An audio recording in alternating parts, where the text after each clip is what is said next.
Buenos días, muy buenos días. Aquí estamos, incompletos, eso sí, pero muy dispuestos a ofrecer el programa de hoy para ustedes. Muy lamentablemente la compañera Adis Burgos no nos va a acompañar en esta oportunidad, está indispuesta, pero aquí estamos muy dispuestos, sí, a cumplir con la labor. Camarada Nelson Rodríguez. Buenos días, evocando a Nananina, aquí como todos los días. Vamos a ver cómo discurre esta jornada. Yo voy a instituir, señor McKinney, una sección al principio que se va a llamar meteorología. Ayer vaticiné lluvia, pero no pensaba que era para tanto. Pero para hoy, doña Gloria Ceballos, la directora de meteorología, dice que lloverá esta tarde, esta noche, y como si fuera poco, también lloverá mañana. Es decir, paraguas en mano y ahí nos vemos. Esto es que el predictor McKinney es brillante, porque resume todo eso en una frase dominicana. Atención, no dejen el paraguas que hoy y mañana va a llover mojado. Ya, eso hay todos los dominicanos. Un alemán con un doctorado en español quizás no entienda. Ahora, todos los dominicanos nos entendemos cuando uno dice, señores, tengan cuidado que va a llover mojado. Pero caramba, cuánta agua, no solo aquí, esto que pasó en la Florida con Michelle, pero aquí también hay otras tormentas. Lo que está pasando en la ADP, pues una especie de striptease de nuestra partidocracia y sus inconductas, utilizando a los gremios como fuerza de choque y expresión de sus querellas. Pero ahí están los primeros resultados. Aventaja la profesora Guante al profesor Hidalgo, pero quizás eso es lo menos importante. Sí, pero déjame hacer una precisión. Aventaja, pero no aventaja. Resulta y viene a ser que la comisión electoral dio su primer boletín ayer con un 21% del total de los votos para ser exacto. Eso fue al filo de la medianoche. Y en ese primer boletín, la plancha José Francisco Peña Gómez, que encabeza la profesora Xiomara Guante, obtuvo 3.243 votos para un 41.76%, y el profesor Eduardo Hidalgo, de la plancha Eugenio María de Hostos, 3.108 votos para un 40.08%, una diferencia de 135 votos. Pero cuando digo que es y no es, porque el profesor Hidalgo llevaba el apoyo de otros gremios magisteriales, de otras corrientes magisteriales. Creo que formalizó esa alianza. Y la profesora Guante, ayer hablábamos de eso, recibió el apoyo de varias planchas, incluyendo la José Francisco Peña Gómez, pero no hubo tiempo de formalizarla, de inscribirla ante la comisión electoral, por lo que los votos de los aliados de Guante no se le sumarían. Pero si el caso es contrario, que la plancha Eugenio María de Hostos formalizó su alianza con otros grupos, la Emilio Prudón, la Salomé Ureña, la Urania Montaz y la Octavio Ramírez, ahí le sumarían 326 votos a Hidalgo.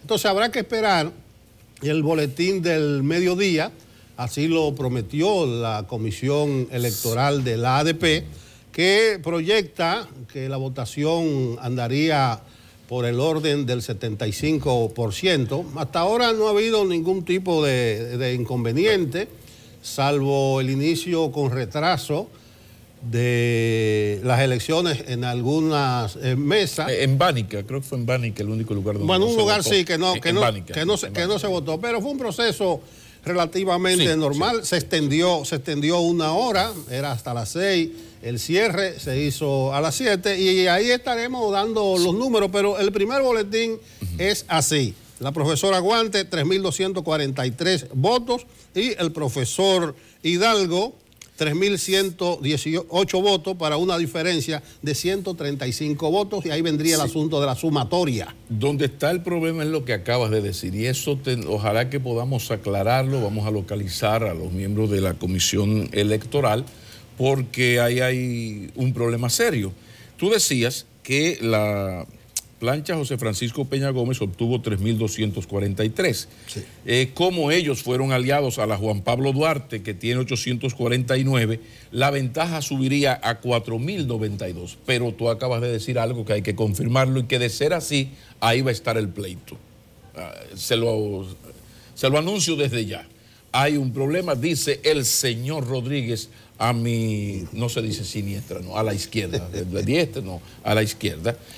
Dice que no, que esa alianza no se formalizó. Eso hay que ver qué nos dice la Comisión Electoral, porque esto podría cambiar el panorama. Porque fíjate que la Peña Gómez, 3.243, esa Juan Pablo Duarte, del 20% aportó 849, mientras que a la Eugenio Marea de Hostos le apoyó la Emilio Prudón, solo le aportó 228, y la Salomé Ureña solo le aportó 95 y otros menores.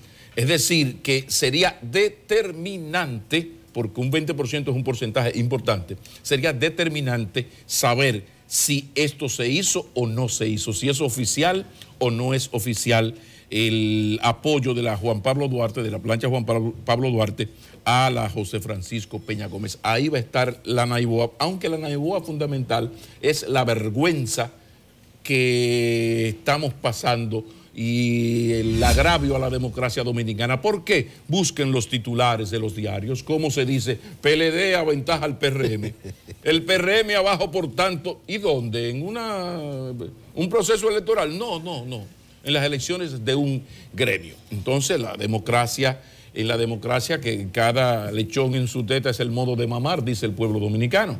Cada quien tiene que hacer su trabajo y se supone que los gremios tienen una función, pero la partidocracia reinante lo quiere todo y controlarlo todo, que es peor, porque la influencia es inevitable. Pero es el control que el comité político del PLD y el comité ejecutivo del PRM controle, y así está el pleito.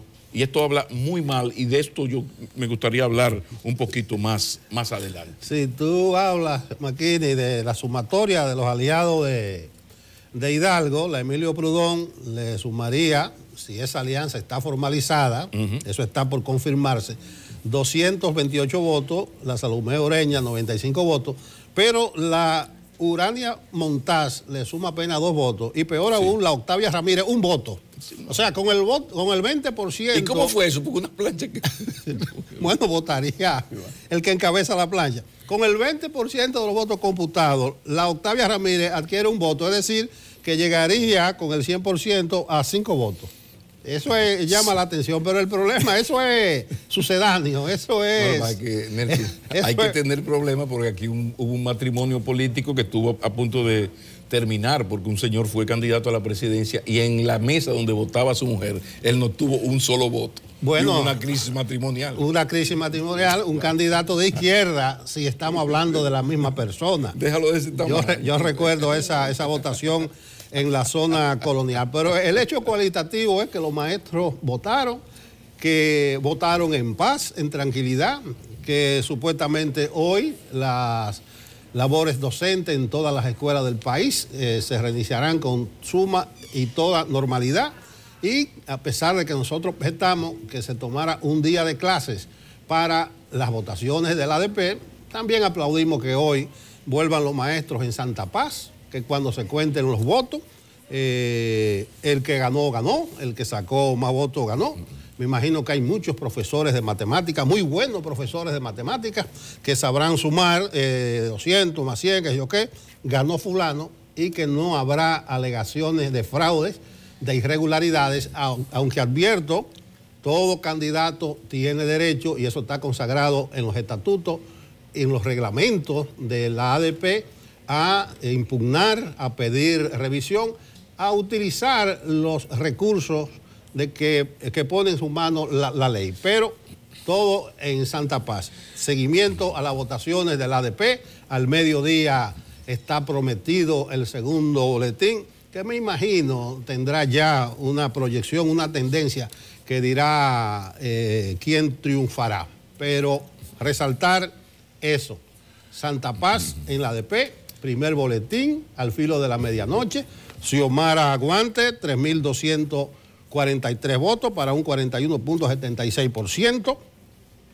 Eduardo Hidalgo, 3.108 votos para un 40.8%, para una diferencia entre los dos de apenas 135 votos. La cosa está a 52,69 a 44.44. La naiboa de esto, donde está la naiboa, donde está el meollo de este problema, es saber si esa alianza de la plancha José Francisco Peña Gómez, de la profesora Guante, con la plancha Juan Pablo Duarte, que le sumaría 849 votos en el 20%, fue oficializada, que es lo que el señor Rodríguez ha afirmado aquí, que está por confirmarse. Entonces vamos a ver que en el transcurso del programa, cómo confirmamos esto, porque ahí podría estar la victoria o la derrota. Insisto que lo grave de esto es que no son dos planchas profesorales que están enfrentadas, son los dos partidos reinantes de la partidocracia reinante, es decir, que esto huele a peligro. Vamos a ver cómo aclaramos esto, qué nos dice la Comisión Electoral, si es oficial o no. Porque, repetimos, si se le suma a la profesora Guante los votos de la Juan Pablo Duarte, 849 en el 20%, pues ya le da una ventaja bastante importante que ante un 20% sería una tendencia a tomar muy en cuenta. Pero en los próximos minutos trataremos de confirmar estas cosas. Otra noticia que llama la atención dice uno que llama la atención porque es reiterativo, este desafío del señor Uvieres, que dice que va a continuar los paros, pero no solamente que va a continuar los paros, sino que no indica las fechas, cuándo ni a qué hora lo va a hacer. Es decir, que hay un señor que le está diciendo al país que en las próximas horas o días le va a jorobar con J la vida a los dominicanos, a los capitaleños, a los que circulan y hasta fuera de la capital. Entonces sería bueno saber cuál es la posición del gobierno dominicano ante este burdo chantaje, porque una cosa es algo que uno apoya muy mucho, que es el derecho a la huelga y a la protesta que tienen no solo las empresas del transporte, sino todo ciudadano. Sino eso es una amenaza a la paz pública. Ya que hemos hablado mucho del tema, de la necesidad de conversar sobre esto de la ley de hidrocarburos, hemos explicado por qué la posición del gobierno tan rígida en cuanto a no modificar la ley de hidrocarburos a partir de la necesidad de los recursos que obtiene el gobierno mediante la aplicación de esa ley. Incluso ahora se está hablando de que, bueno, lo que pasa es que para modificar esta ley tendríamos que buscar alternativas. Alternativa quiere decir buscar los chelitos que va a dejar de recibir el gobierno de la ley de hidrocarburos si la modifica por otro lado. Ajá, pero estamos hablando de un país que tiene un mandato de una ley que se llama Ley de Estrategia Nacional de Desarrollo, de hacer un pacto fiscal, porque la presión tributaria dominicana, en República Dominicana, es, si no la más, una de las más bajas de América Latina. Pero vaya usted a saber por cuál bendita razón el señor gobierno no se ha atrevido a llevar a cabo un pacto fiscal, posiblemente temeroso de dos cosas, de que habría que revisar una por una las exenciones fiscales, que es terrible porque ahí habría posiblemente, si no la mitad, un porcentaje importante de esas excepciones son totalmente revisables, desmontables, y eso afectaría a sectores de mucho poder. Pero también está el meollo fundamental, amén de lo del gasto, y es que usted, para exigir que el que produce dinero le dé más impuestos, le pague más de lo que gana, también el gobierno tendría que someterse a una especie de modificación en lo que tiene que ver con la transparencia y la calidad del gasto, que es una crítica muy, muy reiterada. Por eso es tan delicado, pero quizás lo más delicado es el ambiente de ingobernabilidad que se presenta en la República Dominicana a partir de cierta arrabalización institucional que usted ve hasta en los semáforos. Y una expresión de esto es el comportamiento, que no es nuevo, de Juan Uvieres, que ya repito, ha amenazado, ha anunciado que los paros sorpresa, un poco imitando a las visitas sorpresa, los paros sorpresa van a continuar sin fecha ni hora. En cualquier momento, señor ciudadano, a usted le van a embromar con J su día.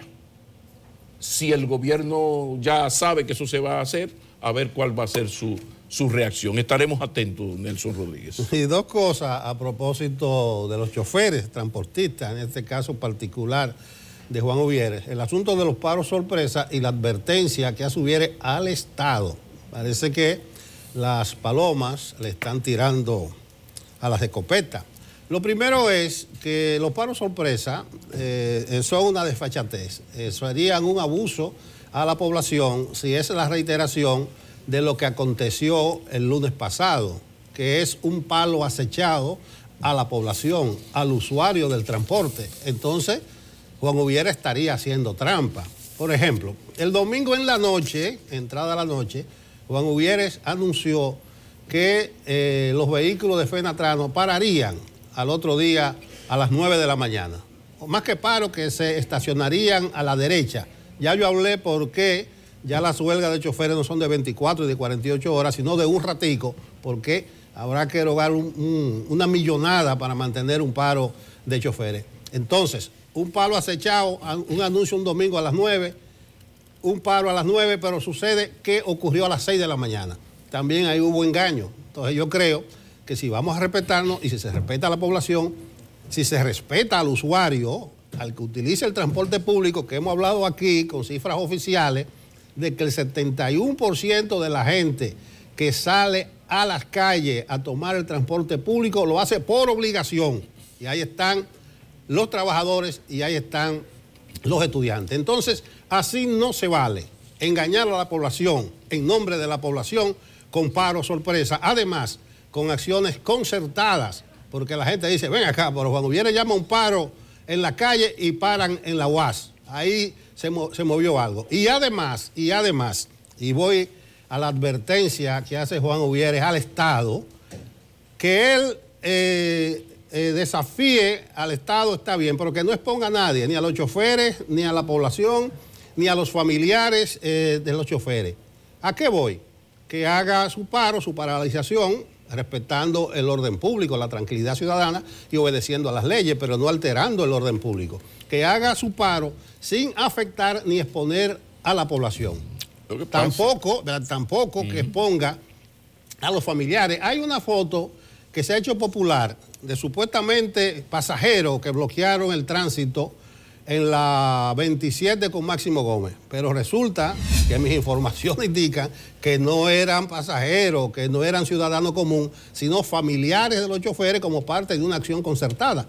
Yo me pregunté y por eso indagué, ven acá, hay que buscar a los pasajeros si hay huelga del transporte parando el transporte, cuando lo que requiere es llegar a su trabajo. Y me llamó la atención la hazaña con que reprimió la policía. La policía le entró a dos manos a pasajeros. No, la información de que disponía la policía es que era una acción parte del paro de Juan Uvieres y le entró a dos manos. Claro. Lo que pasa es que hay dos elementos. Hay y algo... me faltó lo de advertencia, pero hable usted. No, termine, profesor. No, adelante.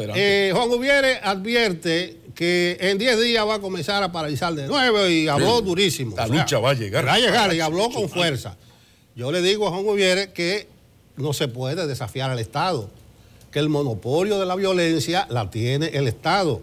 Ese es el pleito de la piedra y el huevo. Y si Juan Uvieres lo desconoce, le voy a recomendar un librito, La política como vocación. Recuerde el título. La política como vocación. Max Weber, sociólogo y economista alemán, que habla dónde radica el monopolio de la violencia y dice que el Estado es la única fuente del derecho a la violencia. A todas las demás asociaciones e individuos solo se les concede el derecho a la violencia física en la medida en que el Estado lo permite. Eso ha sido así desde que se instauró, desde que se instaló, desde que nació, desde que surgió el Estado capitalista. Entonces usted no puede desafiar al Estado. Y encima de esto, el Estado es el dueño de la ruta que utiliza Juan Uvieres y el Estado es el garante o debe ser el garante protector de los derechos ciudadanos. Y ahí termino coincidiendo con Pablo McKinney, lamentablemente coincido con Pablo, que se puede, sí, porque usted está allá, a la derecha, véalo ahí, yo aquí a la izquierda. Oye, o sea, que se puede llegar a una situación de desobediencia. Entonces, el Estado, en este caso el gobierno, debe inspirar respeto, no temor. Entonces, debe darse a respetar estableciendo las reglas del juego. Entonces, aquí lo que se está volviendo es un jueguito que cualquiera transgrede la ley y como que no pasa nada. Bueno, de eso hemos hablado mucho, pero yo quiero salir en defensa de Juan Uvieres ahora. En defensa de Juan Uvieres, porque Juan Uvieres tiene otro discurso que yo creo que el Estado tiene que oírlo, y es el de la revisión absoluta de los subsidios en los combustibles. Y él tiene mucho tiempo diciéndolo, menciona empresas y corporaciones riquísimas que tienen unas facilidades, unos subsidios por centenares de millones de pesos. Y él ha propuesto que haya una revisión e incluso ha propuesto más, ha dicho vamos a quitarle subsidio a todo el mundo.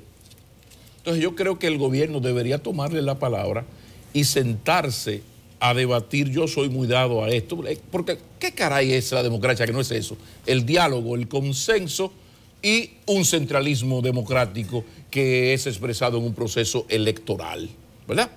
Pero si Juan propone eso, a mí me parece que el gobierno debería entrar en esa etapa de revisar este asunto de los subsidios. Otra cosa es que también apoyo a Juan Uvieres es en el derecho a la huelga. O sea, Juan Uvieres tiene todo el derecho y mi apoyo de decir dentro de 10 días, si no hemos llegado a un acuerdo, entonces nosotros vamos a paralizar.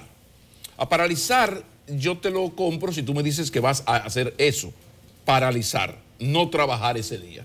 Yo estoy en huelga en CDN, enfoque matinal, no voy a venir la próxima semana y me quedo en mi casa. Y tengo mi problema con la señora directora Albanelli y ya veremos. Ahora lo que yo no puedo venir es con la GLO de 17 tiros a armar un bandidaje frente a CDN. Yo estoy en huelga en CDN, yo no vengo a trabajar la semana que viene. Entonces, cuando se habla de derecho a huelga, tiene todo mi militante apoyo. Paralizar, no vamos a trabajar. Fenatrano no va a trabajar mañana. Ahora, esa no es la práctica.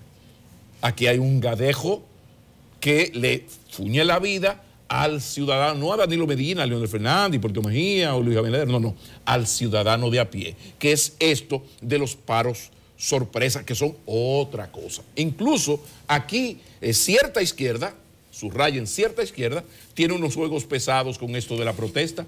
¿Derecho a la protesta? Claro que sí. Apoyamos y celebramos que las comunidades protesten. Ahora, como ha ocurrido tantas veces, por ejemplo, en la provincia de Duarte, en Macorís, si usted la noche anterior de una huelga sale y ametralla las instituciones públicas, los locales de las instituciones públicas, incluida la gobernación, entonces ya, perdón, vete al paso. Ya entonces lo tuyo no es un derecho a huelga. Y así está ocurriendo, porque ¿qué ocurre? Se lo pregunto a ustedes como padres. Por lo menos personalmente ya las niñas mías están grandes, pero todo padre, y más si es divorciado, cada vez que le dicen que en la noche ametrallaron y que mañana hay una huelga, lo primero que llama a la mamá y dice, mira, no me mande la niña al colegio. Y tú mira a ver si te está tranquila en la casa, porque esto va a estar en bromón. Así no. Entonces, ya lo tuyo no es el derecho a huelga, lo tuyo es un acto vandálico de terrorismo, del más perverso, irresponsable. Ahora, volvemos a lo mismo. ¿Qué nos está pasando a los dominicanos? Bueno, que el país se nos está cayendo institucionalmente, porque hay un Estado incapaz de hacer cumplir las leyes, de aplicar un régimen de consecuencia a los suyos, con el tema de la impunidad y de la corrupción, pero también a las instituciones que le enfrentan fuera de la ley. Y así vamos. Entonces después nos quejamos de que Trump ganó voto a voto en Estados Unidos y un impresentable va a ganar en Brasil. Fíjense por dónde va la democracia dominicana. Fíjense a ver si vamos mal como sociedad democrática. Señores, que en el limbo las instituciones con menor credibilidad en el país son las instituciones que son el soporte de cualquier democracia. ¿De qué yo estoy hablando? De los partidos políticos, del Congreso Nacional y de la justicia. O sea, la civilización parte de un gran acuerdo, el pacto social tan comentado. Pero si usted agarra la Gallup del pasado viernes, usted va a buscar que en el fondo, abajo, lo peor valorado, las instituciones en las que el dominicano no le tiene confianza para nada, los partidos políticos, la justicia y el Congreso. El Congreso que debe ser el fiscalizador del Poder Ejecutivo, es la esencia del poder popular, la representación más auténtica del poder popular y más legítima y legal.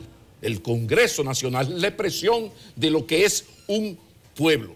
Entonces, en la República Dominicana vamos en este ritmo. A partir de todo lo que hemos hablado hasta ahora, Nelson, súmale ese dato que lo presentó la Gallup y que no es nuevo, y es la falta de credibilidad. El ciudadano no cree, no tiene confianza en las instituciones que permiten que vivamos en democracia, como dice el pueblo dominicano. ¿Y para dónde va el buey que no hará, Rodríguez? ¿Para dónde va? Bueno, oí clarito que Pablo habló de corrupción en una parte de su intervención y se me prendieron las antenas. Corrupción, Keiko Fujimori está detenida desde ayer junto a su esposo norteamericano, Mark Victor.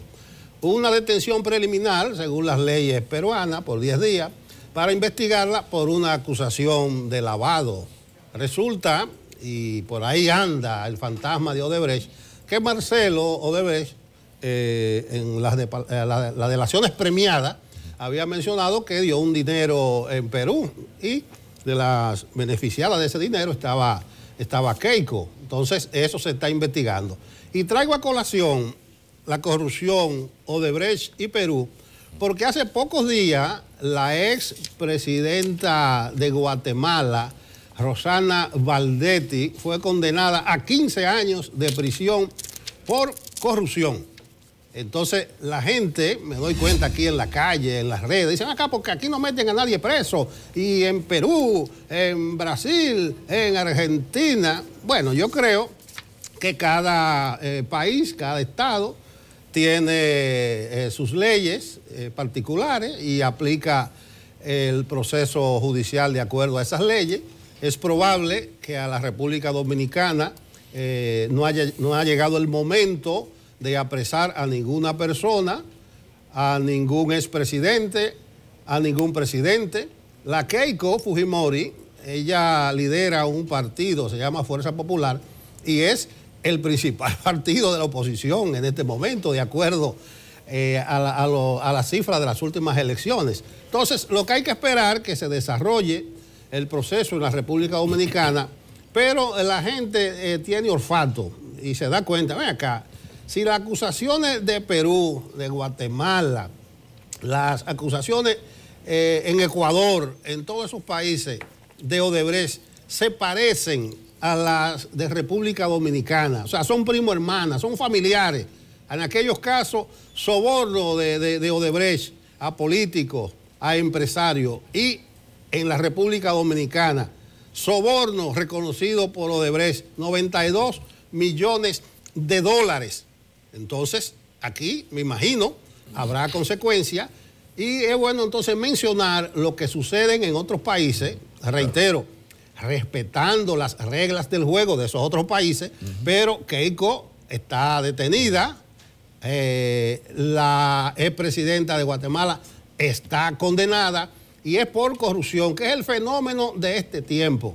La transparencia, el adesentamiento de la vida pública recorre con vientos huracanados a todo el mundo. No solamente es en América, en todo el mundo. Entonces, ojalá que a la República Dominicana llegue siquiera una brisita de esos vientos justicieros y aleccionadores del caso Odebrecht. Creo que es Samir Nair en un libro que nos dice, no recuerdo ahora el nombre, el poder algo, el poder, ya el Alzheimer está golpeando a uno.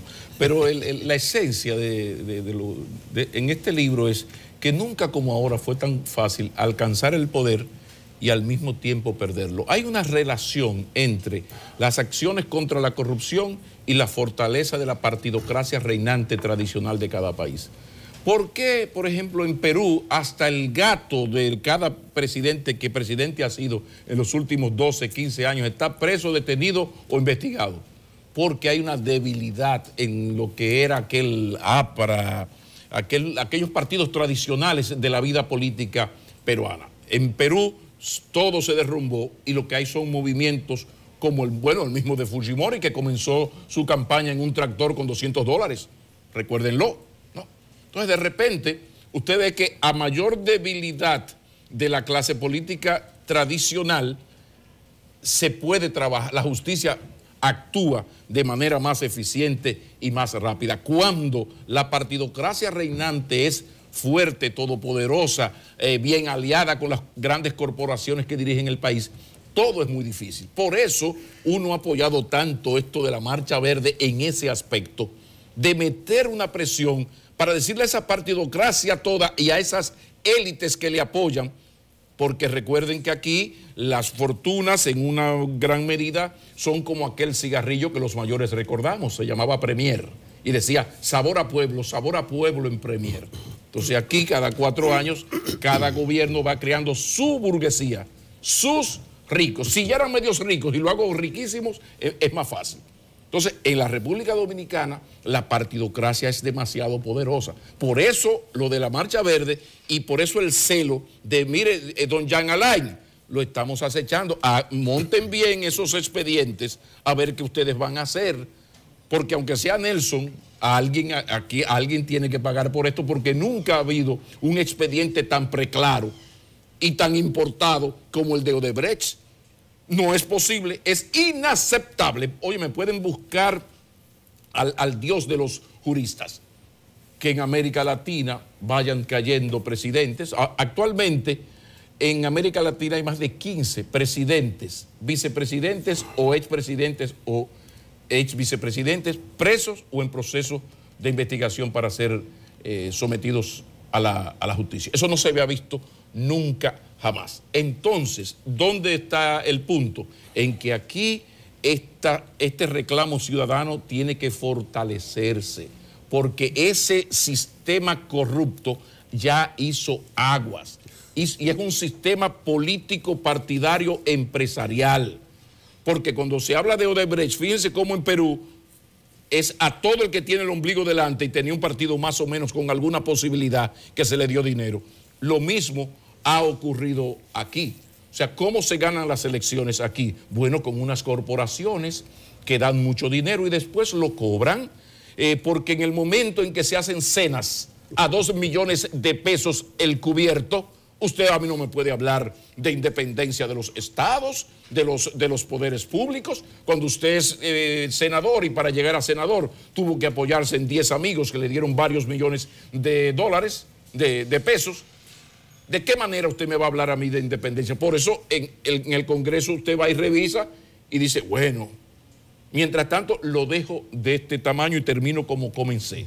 Un país donde las instituciones de la democracia, partidos políticos, justicia, Congreso Nacional, no le merecen confianza a los ciudadanos, es una democracia que aunque crezca como China, aunque pase lo que pase, es una democracia que anda muy mal. Lo dejo de ese tamaño. Orlando Jorge Mera llegó, ya, sí. Ya está por ahí. Sí, pero una cosa, usted hablaba del anuncio de Premier, Olor a Pueblo. Yo le digo otro anuncio, este es un país muy especial. Ese deterioro de los partidos tradicionales que usted habla todavía no se avisora en la República Dominicana, y la pujanza de la Marcha Verde que mencionabas, McKinney, ¿sí? A veces como que decae. Mira, mañana se cumplirán 60 días, 2 meses de la famosa marcha del 12 de agosto, de la Marcha del Millón, y no se ha sentido por parte de la Marcha Verde. Yo escuché a una dirigente decir, bueno, estamos en actividades internas.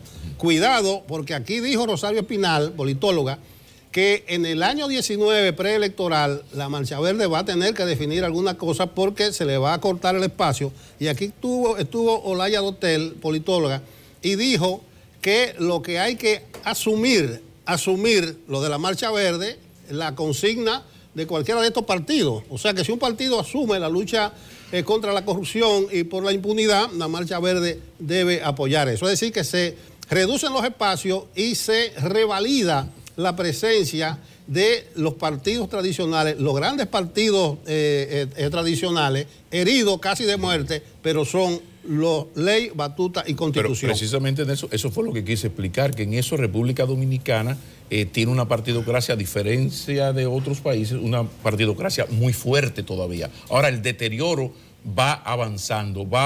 Más fuerte era el Partido Demócrata y el Republicano en la sociedad norteamericana, que por eso de Noamchomsky al hijo del profesor McKinney de Baní, todo el mundo metió la pata, todos metimos la pata y nos equivocamos. Cuando hablamos del candidato Trump, Donald Trump, ¿quién podía imaginarse este señor, un impresentable? ¿Y por qué ganó? Bueno, por lo que aquí, a pesar de esta partidocracia reinante todopoderosa y esta izquierda que para lo que alumbra apagada es que luce, de repente los pueblos se vuelven locos. Señor, en Brasil va a ganar las elecciones un señor que dice que los negros hieden. Y en Brasil el 52% son negros y mulatos. ¿Por qué? ¿Por qué un mulato y un negro vota por un impresentable que le dice a una mujer que no la viola por fea, públicamente? Y ese tipo gana un proceso electoral, porque ese es un país que ha perdido la fe, que ha perdido que entre el mar. Y eso es lo que queremos evitar. De eso se trata la cosa. ¿Orlando llegó? Sí, ya está por ahí. Orlando Jorge Mera, Partido Revolucionario Moderno, va a estar con nosotros en breve.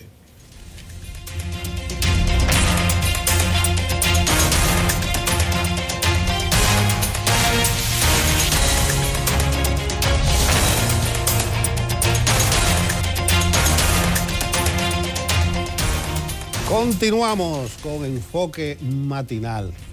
Rafael Ovalles, el director del Instituto de Formación Técnico Profesional Infoté. El señor McKinney dijo que está ahí en la reserva del banco. Orlando Jorge Mera, que estará también en breve. Gran amigo. Sí, sí. Excelente ser humano. Gran amigo de todo. Un trostueque. ¿Tú te acuerdas en la Junta? El trastrueque del Estado. Así pasa. Permanentemente eso era propio. Sí, los tiempos aquellos. De la debilidad democrática. Entonces, que vivíamos en esa época. Trastrueque del guión que está ahí. Rafael Ovalles, amigo personal de la profesión, colega, no sé si llamarte funcionario, colega, amigo. Mira, el funcionario puede llegar hasta hoy. El colega continúa, porque realmente lo que yo soy es comunicador, periodista de formación. Alguien me decía en estos días, ¿tú no añoras volver a la comunicación? Digo yo, es que yo lo que soy es comunicador. Ojalá yo tener no el uso a mi disposición de la tecnología de hoy en día, sino la libreta y el papel, e ir al Senado, ir a Palacio, ir Cámara de Diputados, ir Educación, ir a la ADP, o sea que eran todas las fuentes que nosotros cubríamos y que incluso tuve el honor de compartir con grandes compañeros, y entre ellos en momentos determinados estuviste tú, porque aunque se vea la diferencia, generacionalmente estábamos en la misma. Sí, es de ahí, pero tú mantienes tu programa de televisión, es decir, que siga en el periodismo. Todos los días. Eso no te limita a tus funciones de funcionario, ¿no choca? No, jamás en la vida. Mira, todos los días, de 8 a 9 de la noche, de lunes a viernes, Canal 23, estoy en contacto. Sucede y viene al caso que, como te digo, periodista, comunicador de formación, de eso vivo. El funcionario es pasajero, incluso lo he hablado en reiteradas ocasiones con el presidente, y yo estoy consciente que cualquier día puedo irme. No me gustaría, sobre todo en una institución de la que yo me he enamorado, de una manera apasionada y que me entrego mañana, tarde y noche, y que hemos tenido un éxito y un producto tan sustancioso, diríamos, porque realmente hemos logrado que un equipo de funcionarios se crea en esta gestión que estamos encabezando y que, al igual que yo, pues mañana, tarde y noche están dedicados al desarrollo de la operatividad, de las políticas, de la estrategia y todo lo que conforma el Infotep. Tú hablas de Infotep como un amor, está enamorado. Así es. ¿Cuáles son las prioridades de esa mancomunión en este momento? Mira, las prioridades son muchas, y cuando entramos hace 4 años, hicimos un estudio, una investigación donde nosotros identificábamos esas prioridades, donde habían debilidades y habían temas o puntos muy positivos.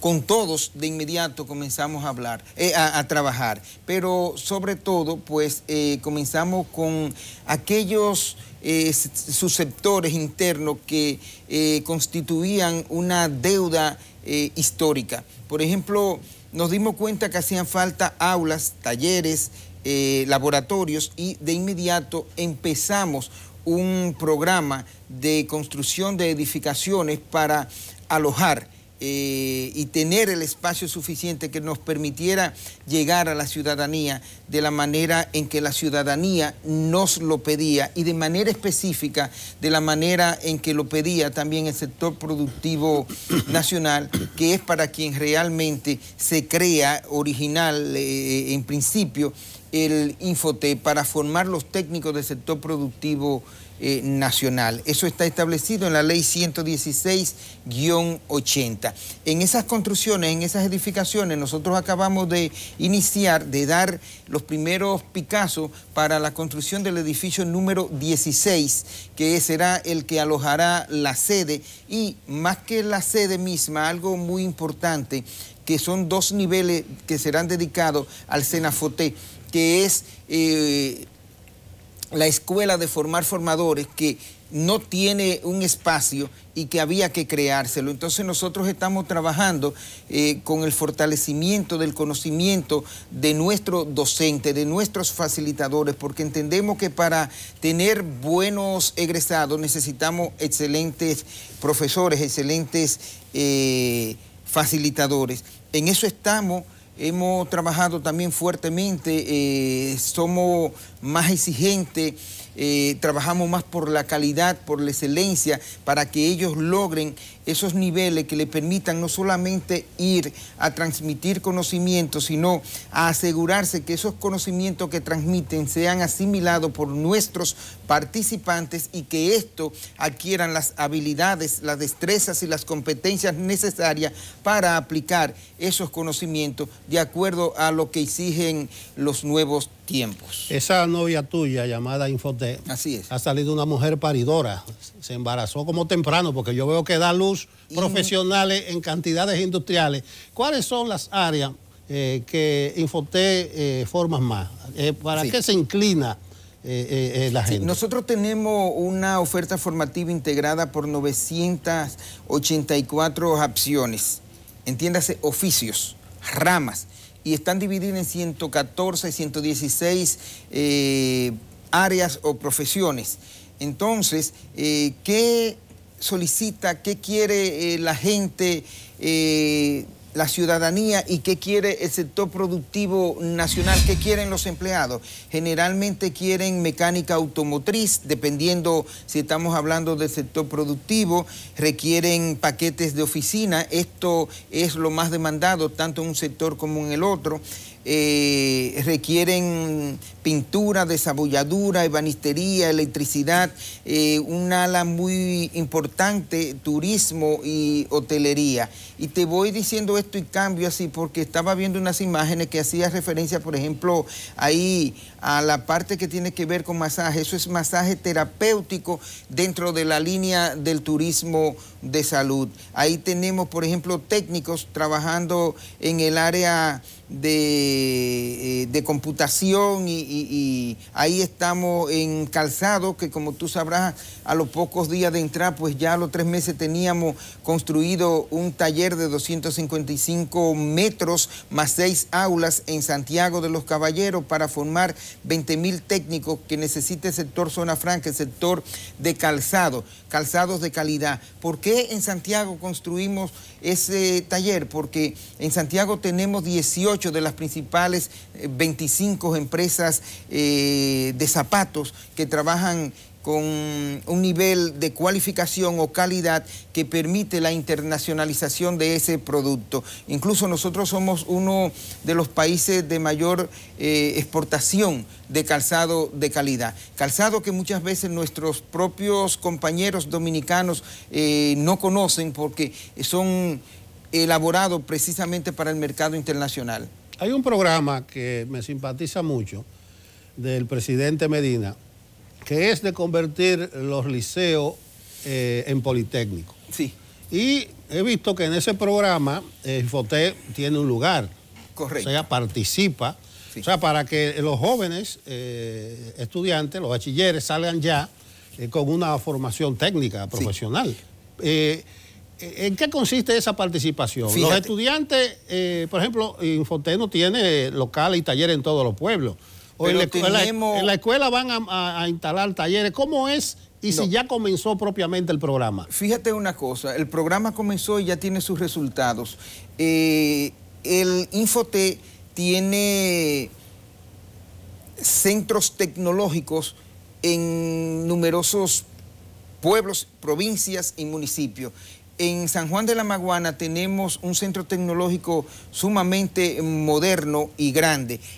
Entonces se hizo un acuerdo con Educación para que 7 liceos de San Juan de la Maguana se formen a nivel técnico dentro de las instalaciones del Infoté, en nuestro propio centro tecnológico, en San Juan de la Maguana. Entonces se está haciendo, ya estamos caminando para un año, un plan piloto, con el propósito de que también en aquellos pueblos o provincias que nosotros tengamos centros tecnológicos y que Educación por asunto de tiempo todavía no lo tienes instalado, entonces nosotros les facilitamos nuestras instalaciones y ellos nos traen los estudiantes. Es un acuerdo donde hay una parte económica que ellos cubren, sobre todo material didáctico y todo lo que tiene que ver con los gastos que incurren los centros tecnológicos del Infoté, donde se le da la oportunidad de que esos estudiantes vengan a formarse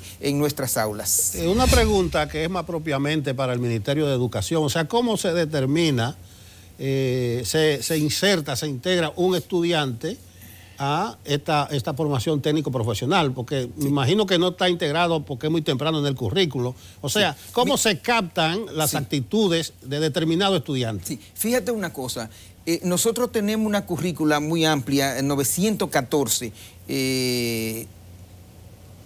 874 acciones forman la currícula.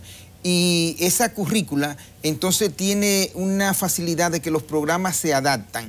Educación tenía que abrazar la modalidad por competencia, que es la modalidad en que nosotros hemos tenido un gran éxito, tanto nacional como internacional. Se adaptó y entonces se comenzó a trabajar. Pero hay una pequeña diferencia. ¿Por qué hubo una adaptación? Porque lo nuestro es formación técnico-profesional, lo de ello es educación profesional. Correcto. O sea que son dos modalidades un poco diferentes. Fíjate que lo de ello es para estudiantes que todavía no tienen la mayoría de edad, aunque generalmente cuando llegan a cuarto de bachillerato ya andan en los 17 y los 18 años. Lo de nosotros es formar técnicos, hombres y mujeres, para el trabajo, inmediatamente insertarlo en el trabajo. La coordinación interinstitucional, o sea, ¿con cuáles instituciones gubernamentales tiene acuerdos Infoté? Yo recuerdo un acto difusamente en el Palacio de los Deportes, creo que fue con el Gabinete Social, con la señora vicepresidenta de la República. Doña Margarita estuvo presente, pero también ha estado presente el presidente de la República y otra vez vuelve a estar con nosotros el 19 de noviembre. Ese acto a que tú haces referencia es una graduación nacional que nosotros hacemos cada año. Ya vamos a entrar a la cuarta, que justamente coincide con los 4 años que tenemos al frente de la institución. Pero nosotros damos apoyo, damos soporte y tenemos convenios y acuerdos con unas 46 instituciones gubernamentales. Esos son trabajo establecido a través de convenios y de acuerdos, como te digo, pero también le damos apoyo a otras instituciones que requieren formación, pero que no tienen la cantidad de empleados que nosotros requerimos para sostener una carrera o un programa de formación. Hay algo nuevo. Igual entonces con el sector productivo nacional, nosotros estamos en todo el país.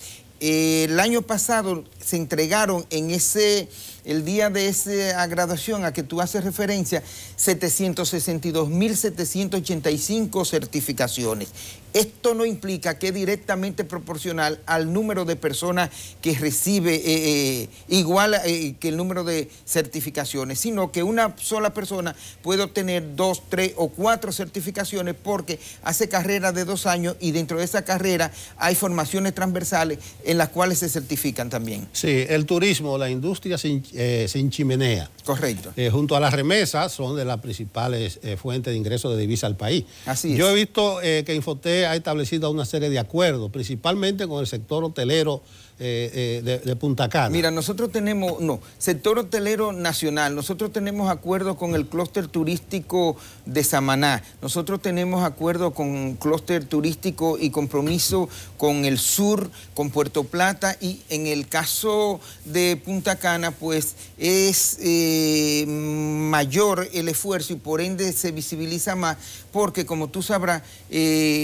en la región este hay más instalaciones, atracciones turísticas, hoteles, y necesita de mayor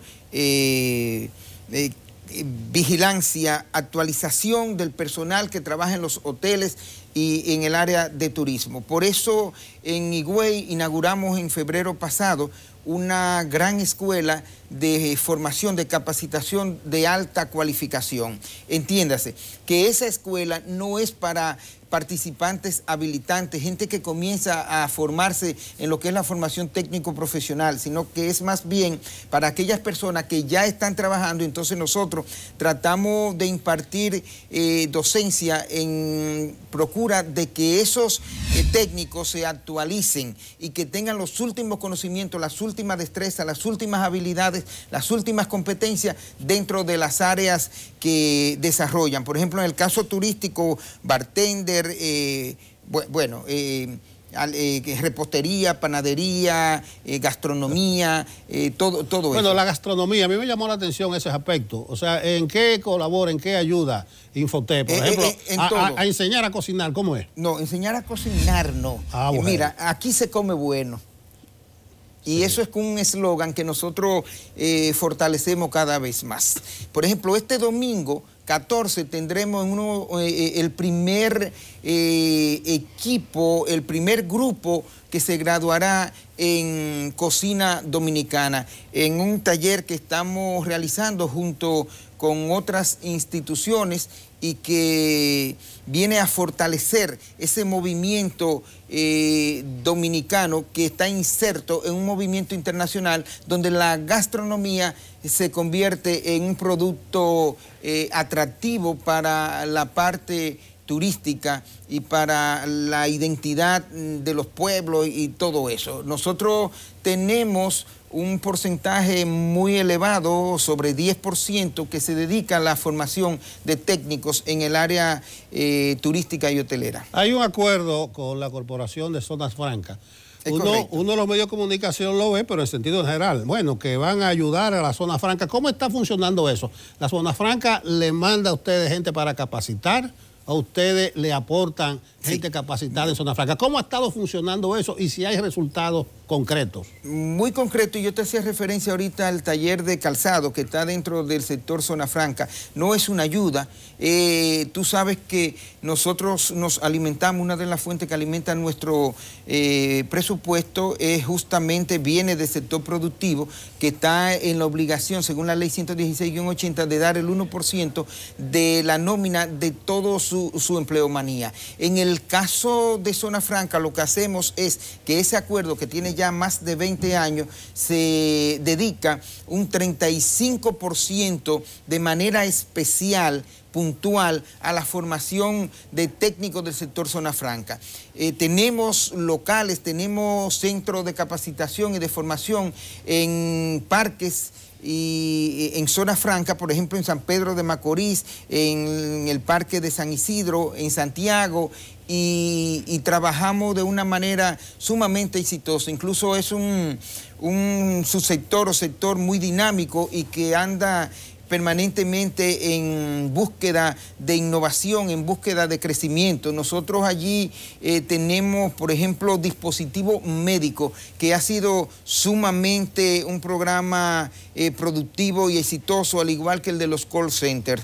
En call centers nosotros estamos formando 20.000 jóvenes para trabajar en esos centros de información, pero en el caso de los dispositivos médicos, pues nosotros acá en República Dominicana prácticamente tenemos un porcentaje elevadísimo en la elaboración, por ejemplo, de catéter, de bajantes de suero, de todo lo que tiene que ver con ese tipo de actividad médica.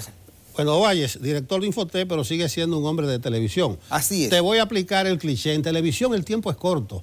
Vamos a darte la oportunidad de que te despidas. No, yo muy satisfecho, y sobre todo que viene, como tú decías, Orlando Jorge Mera, a quien nosotros por un asunto histórico familiar apreciamos y distinguimos de una manera muy especial, además por su don de gente. Simple y llanamente, gracias por recibirnos y espero volver pronto. Bueno, gracias, Valle, director del Infotep. Él dice, tenemos a Orlando Jorge Mera por ahí. Antes de Orlando van los deportes. Esperemos que Orlandito sepa meterla lejos, porque Manuel Acevedo es que va a batear también muy lejos. Una breve pausa.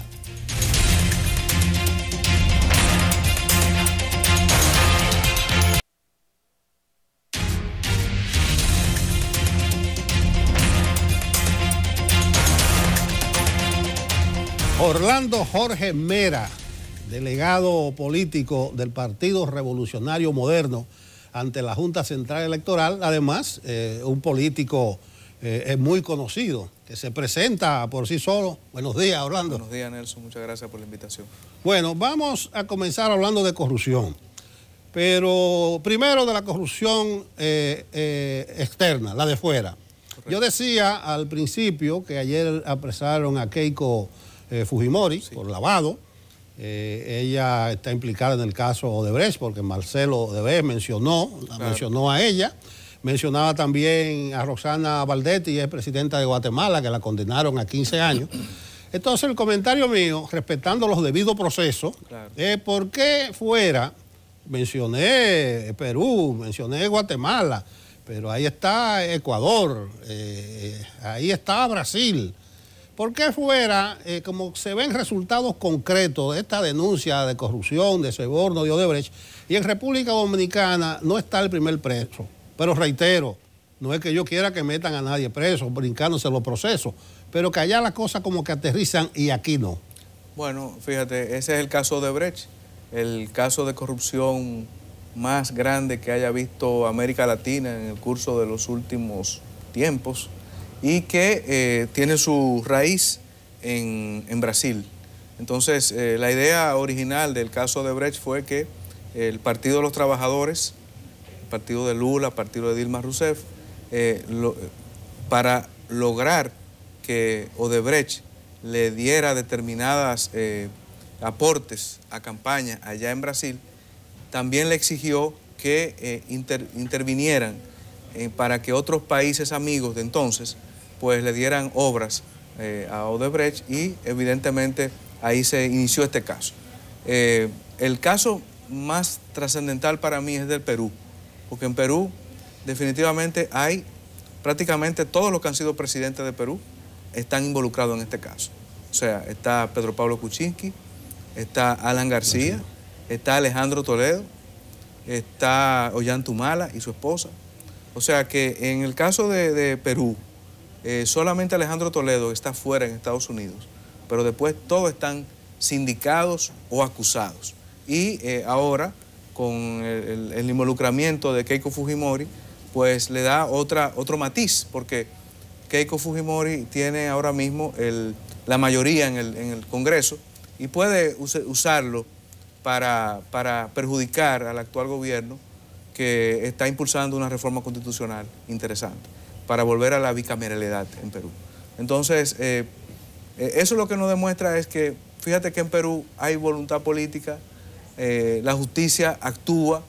En el caso dominicano no, porque lamentablemente aquí todos los poderes responden a un solo partido, al Partido de Liberación Dominicana. Pero vamos a hablar eso de voluntad política en Perú y aquí no. Yo concuerdo contigo. En Perú el que no está preso está huyendo. Correcto. Porque eso ha alcanzado también a la justicia, correcto, al tribunal electoral. Hay otro tema de justicia en Perú que tiene que ver con unas conversaciones que tenían jueces para obtener canonjías, prebendas. Correcto. Y el Reporteros Sin Fronteras de Perú hizo un gran trabajo, obtuvo esas conversaciones, pero eso se le agrega al hecho. Bien, vamos a aterrizar en República Dominicana a esa falta de voluntad, que yo creo debe ser asunto de todos los partidos, esa transparencia. Entonces yo digo, el PRM, con declaraciones oficiales, le ha servido su comida aparte a Andrés Bautista y a Chu Vázquez, que están encartados en el proceso de Brecht. Eso no prejuzga, no contamina el proceso, eso no dificulta que se llegue hasta el fondo. No, porque nosotros decimos lo siguiente, en el caso de Odebrecht, no están todos los que son, ni son todos los que están. Es decir, en el caso de Odebrecht, por ejemplo, Punta Catalina no está en el caso de Odebrecht, y nosotros entendemos que Punta Catalina debe ser investigado, y eso afecta directamente al gobierno del presidente Danilo Medina. En el caso de Andrés Bautista y Chu Vázquez, están acusados de determinadas situaciones con aprobaciones, de situaciones de Odebrecht, en algunos casos de Pinalito, en otros casos en los que el mismo Andrés Bautista estuvo presente, y en el caso de Chu Vázquez se queda claramente establecido que fue encartado a última hora y se le han violado sus derechos. Entonces, nosotros lo que hemos planteado es que ellos merecen un debido proceso de ley y que aspiramos y esperamos que sean excluidos o descargados de este proceso. Pero eso no nos quita el derecho a decir que en el caso de Brecht tiene que conocerse la verdad, toda la verdad, y el país espera conocerse toda la verdad. Entonces, en esa tarea, pues nosotros también estamos dispuestos a contribuir, a colaborar en ese proceso, pero sin lugar a dudas que el esquema original, la justicia controlada por el PLD, es una dificultad. Ya lo vimos en el caso de Félix Bautista, lo vimos en el caso de Díaz Rúa, anteriormente en la Suprema Corte de Justicia, ahí concluyeron esos casos a favor de ellos. Bueno, la justicia en manos del PLD, convocatoria del Consejo Nacional de la Magistratura, sesiona el próximo martes. Alguna gente está abogando porque sea un proceso transparente, que vaya la gente más capaz. Otros dicen que va a ser la oportunidad de su vida para, antes de echarse la paloma, Danilo quitarle el control de la justicia a Leonel. ¿Sabes cómo se hacen esos rejuegos? ¿Qué expectativa tiene el PRM y tú personalmente? Porque tú conoces de leyes. Bueno, mira, yo pienso que estamos ante un cambio de actores. O sea, dentro del PLD, Danilo Medina pretende ahora blindarse en la justicia para fines de evitar que acusaciones o persecuciones judiciales futuras le puedan perjudicar a él o a los suyos. Entonces, en esa maniobra es en la que está el PLD actualmente. ¿A qué nosotros esperamos en el PRM? Primero, nosotros no tenemos jueces. No tenemos jueces favoritos en este proceso. Aspiramos a que pueda suceder lo que sucedió con el Tribunal Superior Electoral, en el que la sociedad dominicana influyó para que ninguno de los jueces del pasado Tribunal Superior Electoral fuesen electos, y se eligió un Tribunal Superior Electoral nuevo, el cual nosotros entendemos que está haciendo lo correcto. Y igualmente con la Junta Central Electoral, que también hubo un proceso de la sociedad civil, aunque eso fue en el Senado. Por lo tanto, nosotros aspiramos a que, por ejemplo, en la Suprema Corte de Justicia ha designado en el Consejo Nacional de la Magistratura al presidente de la Suprema Corte de Justicia y a un juez que es el secretario del Consejo. Nosotros entendemos que el juez Frank Soto no debe participar en las reuniones del Consejo Nacional de la Magistratura porque él mismo aspira a esa posición y entendemos que debería ser un juez de carrera que no tenga aspiración, porque en ese caso no solamente se trata de evaluarse a sí mismo, sino también que Frank Soto tendría chance de evaluar a personas que están aspirando a la misma posición de él. Entonces entendemos que debe ser resuelto esa situación. Y por otro lado, confiamos en que sea transparente. Lo ideal sería que fuera un proceso al estilo en Estados Unidos, que fuese a la luz pública, que se conociera las posiciones de cada quien, pero al menos aspiramos a que sea un proceso transparente y que se elijan jueces, en el caso de la Suprema, jueces de carrera, jueces que realmente vayan a contribuir con su labor, y en el caso del Tribunal Constitucional tenemos que tener los ojos bien abiertos, porque son 4 sustituciones y habrá que ver quiénes se van y quiénes se quedan. Bueno, el mismo reglamento y la ley contemplan de que sea público, es decir, que probablemente y que la hoja de vida de los que aspiran se ponen en una página, es decir, que probablemente por esa parte que haya que sean públicos. Nosotros aspiraríamos a que usted pueda presenciar por televisión el voto de cada quien. Ah, bueno, esa parte no está... El voto de cada quien. Ok, esa parte no está reglamentada. Como sucede, por ejemplo, en Estados Unidos y en otros países. Bueno, pero mira lo siguiente. El PRM no tiene candidato en el Consejo Nacional de la Magistratura, has dicho tú. Yo en estos días escribía, y lo he dicho por aquí, que el PRM debe asumirse como la oposición dentro del Consejo, no la oposición al Consejo. Correcto. La otra vez ni participaron en la rueda de prensa, ni asistieron a la juramentación. Eso de no tener candidato quiere decir que el PRM se va a mantener al margen, no va a apoyar determinada figura. No. ¿Y cómo sería eso de mantenerse al margen? Porque son 2 asientos que tiene la oposición. No hemos dicho eso, no he usado la expresión al mantenerse al margen, no lo he dicho. Ok, vamos a ver, ¿de qué se trata no tener candidato? El PRM va a participar y está participando en este proceso. Ahora, lo que el PRM no va a hacer es ser cómplice de lo que entendemos que es lo mal hecho o de una repartición de jueces sin que se cumpla la debida transparencia y sin que se cumpla el debido rigor necesario.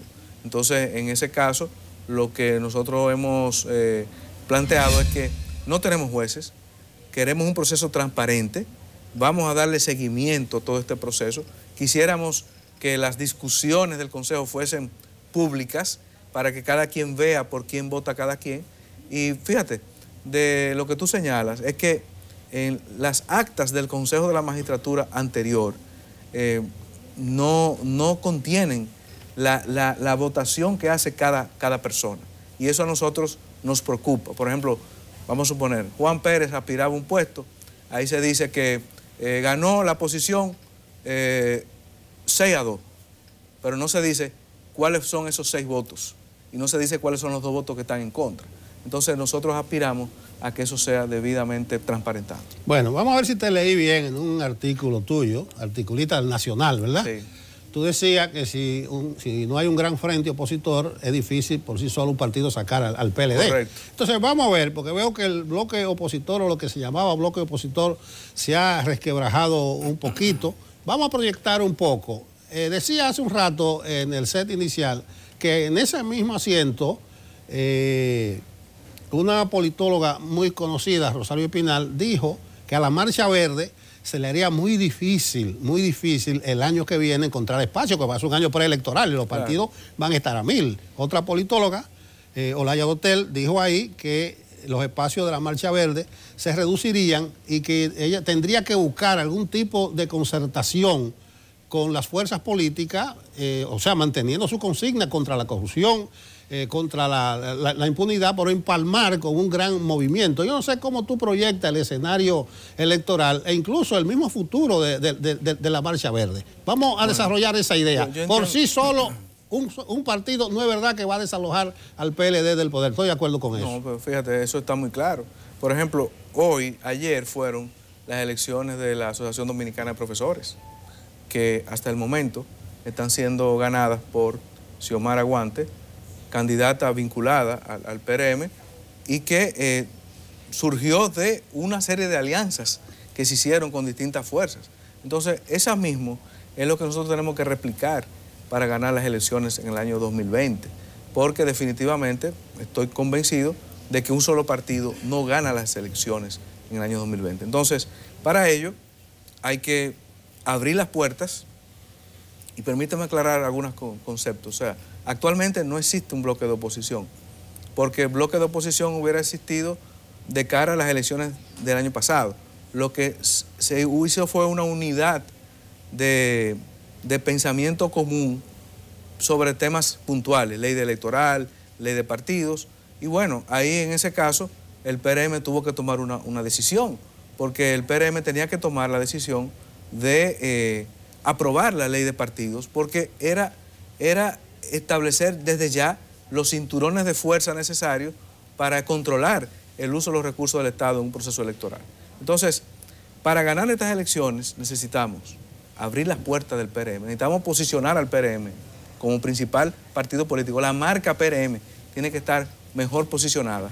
Y en segundo lugar, necesitamos fortalecernos nuestras relaciones con la sociedad civil. En eso, la Marcha Verde juega un rol fundamental, porque la Marcha Verde es la expresión diversa de distintos movimientos que coinciden en que necesitamos sanción a la corrupción y fin a la impunidad. Entonces yo pienso que la Marcha Verde es crucial, seguirá jugando un rol importante en este proceso, pero definitivamente, y será parte de una alianza, de un gran movimiento que propenda al cambio político en República Dominicana. Sí, pero esa unidad de las fuerzas opositoras al PLD y al gobierno debe comenzar por el propio PRM. Claro. Incluso tú mencionabas a la profesora Xiomara Guante, que aventajaba.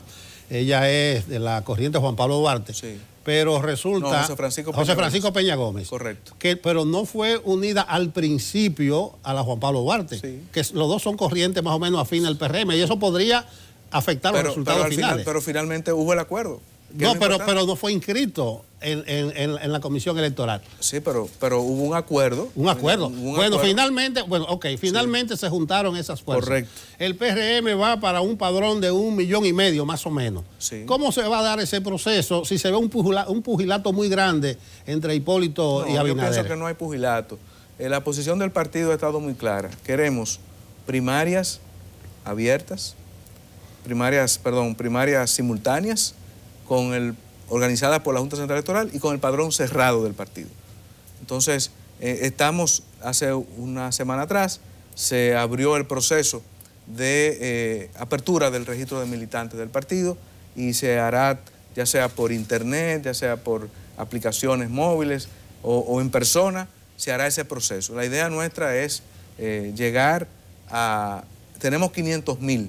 La idea nuestra es llegar a 2 millones de inscritos en el PRM, y estamos en ese proceso. Bueno, vamos a hablar con el delegado político del PRM ante la Junta Central Electoral. Se dijo que ustedes no hicieron ningún tipo de observación al proyecto de reglamento de la ley de partido. No, fíjate, es importante y gracias por la pregunta. La misma declaración pública de la Junta Central Electoral establece claramente que los partidos tienen chance hasta el día de la audiencia pública, que es el 23 de octubre, para presentar nuestras observaciones. Nosotros vamos a presentar nuestras observaciones antes del 23 de octubre, que básicamente es para fortalecer y para establecer algunos criterios en torno a este tema que es de vital importancia. Pero por supuesto, nosotros apoyamos que la Junta Central Electoral ejerza este rol importante ahora en estas primarias, y lo que queremos es fortalecerlo. Bueno, muy bien. Mientras más claridad, más amistad, porque Correcto. Se había dicho en medios de comunicación que los grandes partidos no hicieron objeciones. Eso no es así. No. Están todavía dentro del plazo. Bueno, Correcto. Vamos a seguir en la Junta, vamos a seguir en la ley de partido. Importante. Necesitamos la ley electoral. Ahí voy. ¿Tú crees que haya tiempo? Sí, la necesitamos. La necesitamos, sí. Pero ¿tú crees que haya tiempo? Porque ya se están viendo dificultades, diferencias en el Congreso. Hay tiempo, de aquí a noviembre, hay un tiempo suficiente para consensuar un texto de ley electoral que permita a la Junta Central Electoral regular lo que es la campaña. Porque fíjate lo siguiente, la ley de partidos norma la vida interna de los partidos y la fase de la pre-campaña electoral. La ley electoral normaría la fase desde la apertura de la campaña que hace la Junta Central Electoral hasta lo que suceda después de las elecciones. Entonces, necesitamos esa ley electoral porque esa ley electoral es la que va a establecer un fiscal electoral, es la que va a establecer la prohibición al uso de los recursos del Estado en ese proceso, va a establecer una serie de garantías electorales que nosotros entendemos que son vitales para que podamos tener unas elecciones libres, unas elecciones transparentes y unas elecciones con equidad, que es lo que aspiramos. Bueno, ley de partido, ley electoral, me parece que es mucha carga para la Junta Central Electoral y el tiempo apremia. La Junta presentó su cronograma. Correcto. Son muchas actividades debidamente calendarizadas y una ruta crítica. Correcto. Llega un momento que no se puede nadie devolver. ¿Tú crees que la Junta está en capacidad? Porque algunos sectores, principalmente de la sociedad civil, dicen que será mucho el peso que tendrá sobre sus hombros la Junta Central Electoral y que incluso ni siquiera los recursos económicos están claramente establecidos. Ya inclusive en el presupuesto se asignó la partida de la Junta Central Electoral para este año, para el año 2019, que es un año preelectoral.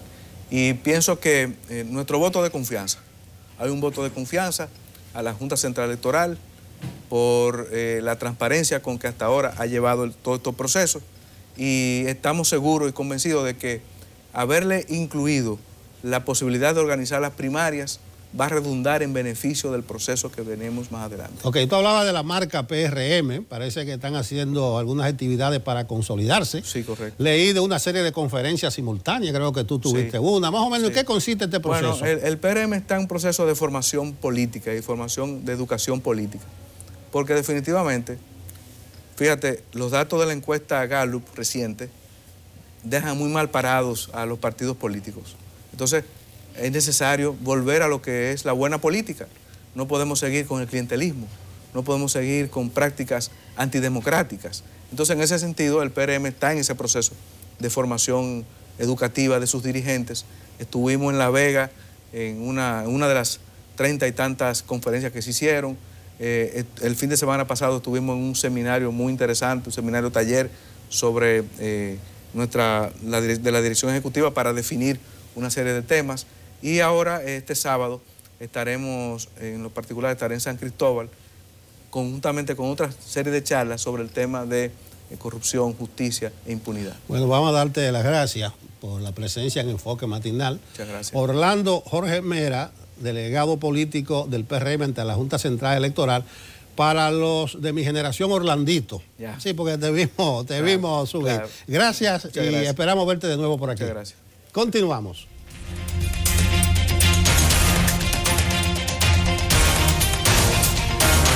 Por aquí.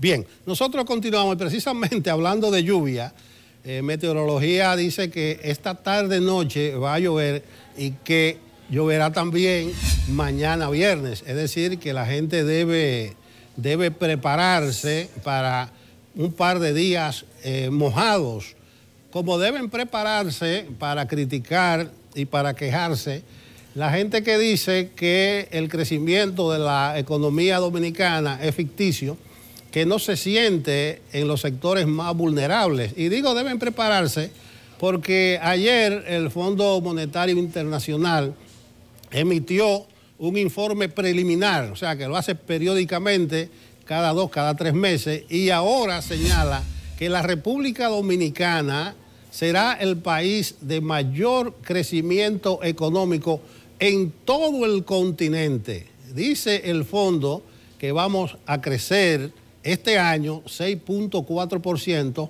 y la proyección para el año próximo es casi similar.